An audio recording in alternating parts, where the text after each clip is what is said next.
Perempuan bernama Linda Pujiastuti, atau lebih dikenal Anita Cepu, sempat membuat heboh dalam persidangan kasus narkoba yang menyeret mantan Kapolda Sumatera Barat, Teddy Minahasa. Linda Pujiastuti rupanya bukan orang sembarangan.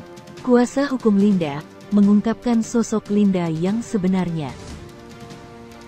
Jadi kalau Bu Linda ini memang saya tanya kan di awal, pekerjaan ibu apa? Ya memang saya itu banyak bantu-bantu orang jual-jual pusaka. Seperti pengakuan di persidangan juga. Di waktu persidangan kan dia mengaku jual pusaka, dia juga jadi cepu. Cepu itu apa ya, bahasa baiknya agent lah. Agent yang bekerja sama dengan polisi dalam hal pengungkapan penyelundupan narkoba. Karena kan banyak narkoba itu kan mungkin diselundupin dalam kotak kardus lah segala macam. Nah itu semua misi rahasia itu dibantu oleh Ibu Linda karena dia koneksinya sampai kemana-mana memang. Dia hanya memberi informasi, informasi akan ada tuh kapal yang lewat. Setelah itu ditangkap, nah dia dapat apresiasi. Apresiasinya dalam bentuk apa? Dan dia jujur dalam persidangan, dia dapat uang. Kan gitu, dia dapat uang. Karena memang kan informasi itu mahal, kan? Dan menurut saya layak diapresiasi dengan uang itu karena contohnya lah pengungkapan itu contohnya 2 ton sabu, dia contohnya hanya diapresiasi 100 juta. 100 juta itu dengan kalau beredarnya 2 ton sabu itu, bagaimana rakyat Indonesia banyak yang hancur, ya keluarganya, masa depannya, karena 2 ton sabu dibandingkan hanya dibayar 100 juta, kan gitu. Sebenarnya malah tidak senilai 100 juta contohnya ya. Berarti Bu Linda ini bukan bagian dari bagian dari bandar atau bukan sih? Bukan bagian dari bandar. Dia hanya mempunyai koneksi katanya. Oh, kenal orang-orang. Kenal orang-orang di sana. Contohnya di Thailand dia kenal orang pajaknya atau orang mana yang akan masuk nih katanya. Lewat katanya. Nanti dia diinfoin katanya. Dari birokratnya dia kenal ya, bukan pelakunya ya.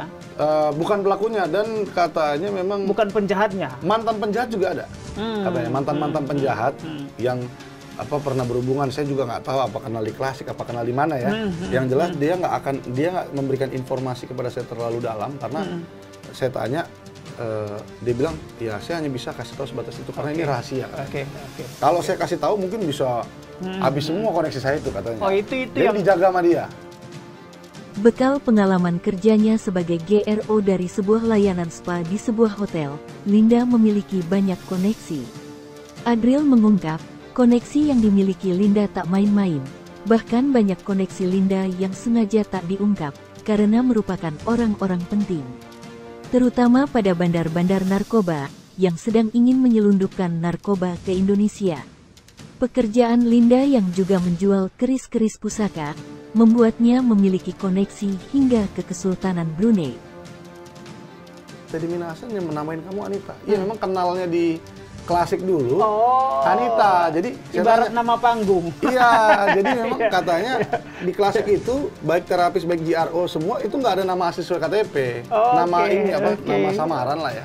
Gitu. Jadi nama di Klasik Anita, Cepu dilekatkan karena itu tadi karena Pak Teddy mungkin ya, karena Pak Teddy katanya pernah dengar dari temannya dia cepu bagus lah, yang banyak informasi. Jadi itulah dimanfaatkan. Wah ini cepu, saya kenal juga di Klasik mungkin ya.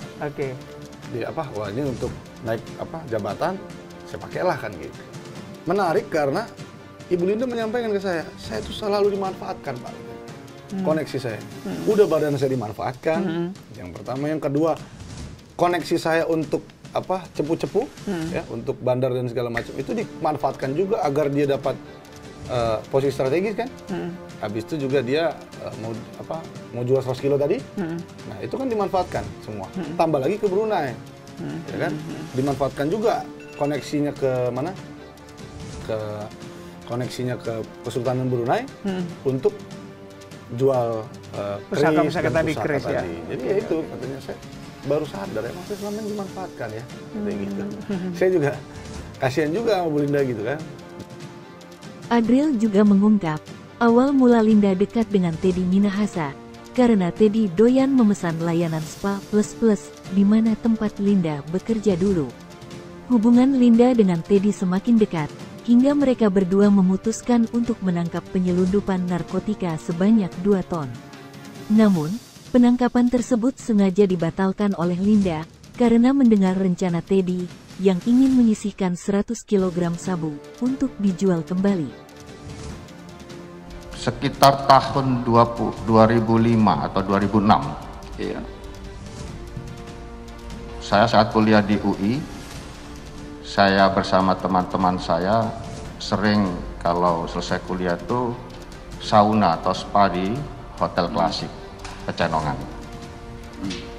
Bertemu saudara Linda di resepsionis dari tempat spa itu. Kemudian 2007 saya ingat saya dikenalkan dengan suaminya untuk urusan benda-benda antik. 2007 tidak ada komunikasi lagi karena sedang Sespim dan penugasan tour of area saya ke Jawa Tengah. Sampai dengan 2019 saudari Anita menghubungi saya untuk urusan informasi penyelundupan narkotika. Kuasa hukum Linda mengungkap, menikahnya Teddy dengan Linda di Pelabuhan Ratu, sudah pada posisi Linda bercerai dengan suaminya. Linda yang sebelumnya beragama Kristen, rela berpindah agama menjadi Islam, demi dapat menikah dengan Teddy secara agama, atau menikah siri. Belakangan, Linda baru sadar, bahwa dirinya hanya dimanfaatkan Teddy sebagai pelampiasan nafsu Teddy Minahasa. Selain itu, koneksi Linda dengan orang-orang penting, juga dimanfaatkan Teddy agar dapat menangkap bandar narkoba, yang kemudian barang buktinya dapat dicuri, dan dijual kembali. Operasi penangkapan bandar yang dilakukan Teddy, berkat informasi dari Linda, di mana hal tersebut, membuat prestasi Teddy di kepolisian menjadi bagus, sehingga mudah untuk menempati jabatan-jabatan strategis di kepolisian. Linda mengaku, sebenarnya tak berniat menipu Teddy, soal penyelundupan sabu di Laut Cina Selatan. Linda sengaja menggagalkan operasi tersebut, karena niat jahat Teddy yang akan mencuri 100 kg sabu tersebut. Saya juga kasihan juga sama Bu Linda gitu kan, dibawa-bawa dalam perkara ini. Karena kan awalnya dia meminjam duit ke Brunei. Hanya meminjam duit ke Brunei. Kalau abang baca dalam chat WA, Pak Teddy, saya mau pinjam duit ke Brunei. Saya mau mulai soko dari awal. Soko dari awal. Terus saya bisa nggak pinjam uang Pak Teddy untuk ke Brunei?